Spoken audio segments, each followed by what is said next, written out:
I really believe that there's a right way to declutter and a wrong way to declutter. So, first, I want to talk about some of the wrong ways I think people declutter. A big one is that often we just get so overwhelmed with our junk that we are just like, get rid of it all, and we just box it up and get rid of it. And then later we have regrets because it's hard to deal with stuff. It's so mentally exhausting to deal with stuff one item at a time, right? And I think that's some of our fear with decluttering. It can be so mentally exhausting. And so we tend to be sometimes too speedy on trying to declutter stuff. The second thing that I think often people do wrong is that when we love to go shopping, it's fun to buy new things. And eventually our house gets full. And so we go, I got to declutter because if I declutter, then now I can go shopping again and I have space. And I don't think the idea to declutter is just so you can fill it again. I think the idea of decluttering is really trying to make more room and space in your home for the things that matter. So let's get into how I declutter and what I found that has worked for me. Now, I've been really working on this probably for about 4 or 5 years. And I really found actually when Dallas and I were first married, it was probably good not to get too heavy on the decluttering just because we were trying to figure out what we look like together as a couple. So like Dallas had his stuff, I had my stuff. But it was kind of like trying to figure out who we were as us. And so a few years to just really sink into what does that look like, and then to go through and declutter and really like kind of figure out the us. I think it's valuable to not like jump on it right away if you're first married in some ways because you're still figuring out you. So when I'm decluttering, I have 4 piles, and I have like the trash pile, I have the like sell or like donate pile. And then I have like the question mark pile, which I feel like this one is really, really key in terms of helping you declutter fast. The one that you're not sure whether to keep, get rid of, what to do with it, just put it in that pile because it's going to help you get momentum if you can put it somewhere and keep going. And then you have the obvious keep pile. And so what you're going to do is you are going to pull everything out of your space one bit at a time, and you are going to put it in its pile where it belongs. And then you're going to want to eliminate the trash as soon as you can. And that is going to be huge just in terms of even like momentum that way. Then if you can, you're going to want to donate or sell those objects as soon as possible as well, because you've already decided, you've made the decision, I don't need these items anymore. So try to eliminate those as quickly as possible. So then you have your question mark pile. That pile is like you're really not sure what to do with it. And so you are going to store it away somewhere out of sight, out of mind, a closet, a garage, wherever. Put it away so you don't see it.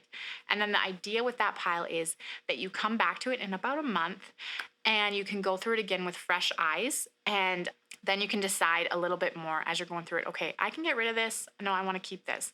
Because when you're decluttering, often you get a lot of decision fatigue happening. And so you don't want to be making decisions on those question mark items in the middle of that. You want to come back with a fresh perspective, a fresh mind. And this, I think, is going to help eliminate a lot of the regrets that end up happening because you're not trying to do it too quickly, but you can get it out of the way. So once you get those 3 piles out of the way, out of the space, now you are going to do your keep pile, and you are going to put the keep stuff back into the space that you are organizing.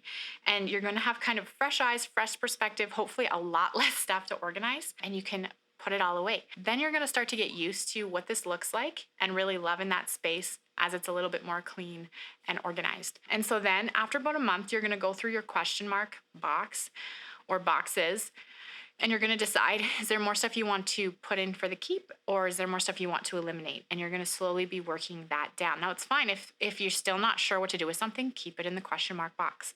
And then I find for me, as I start cleaning up the house, a really fast way to declutter is if there's something that I find I'm like, why do we have this? But I'm not really sure. Should I get rid of it? Should I keep it? Just throw it in the question mark box.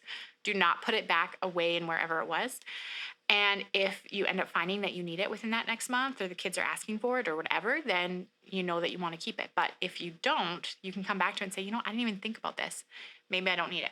And so this is going to help you to really get that momentum fast in terms of like being able to go through a space fast, but then also being careful that you're not eliminating too quickly and having regrets. So I find often that once you do this and you're left with your keep and your question mark items, that you can continue to go through a decluttering phase, like at least 3 rounds, because I often find that I am surprised when I put stuff in the question mark box, I come back to it and I'm like, why did I keep this at the first time? I could have eliminated it.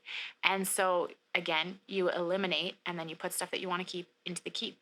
But then you can also go through your keep stuff again Eventually, you're going to want to hit your keep stuff again, because you'll also be surprised that some of the stuff that you were like, I definitely have to keep this, as you get more clarity, you'll start to be like, maybe I can get rid of this. And some of that original keep stuff might start to go into your question mark box, right?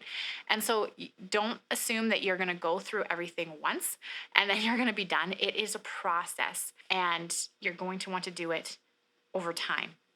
If you want to do it in a way that you are going to try not to have the idea is to try not to have regrets, as little regrets as possible as you're going through stuff.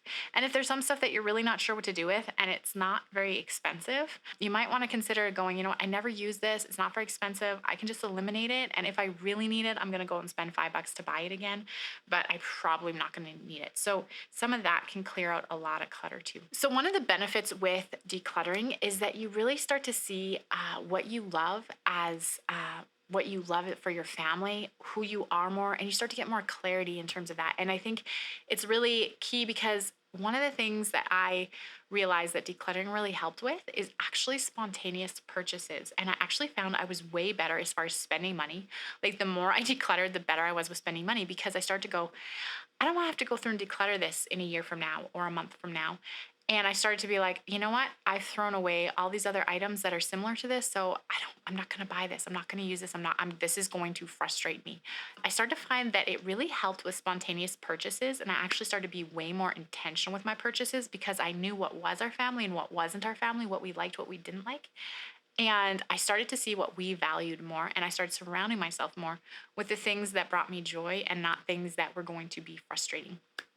And so I actually found I started bringing in less stuff into the home. And when I did, it was very intentional.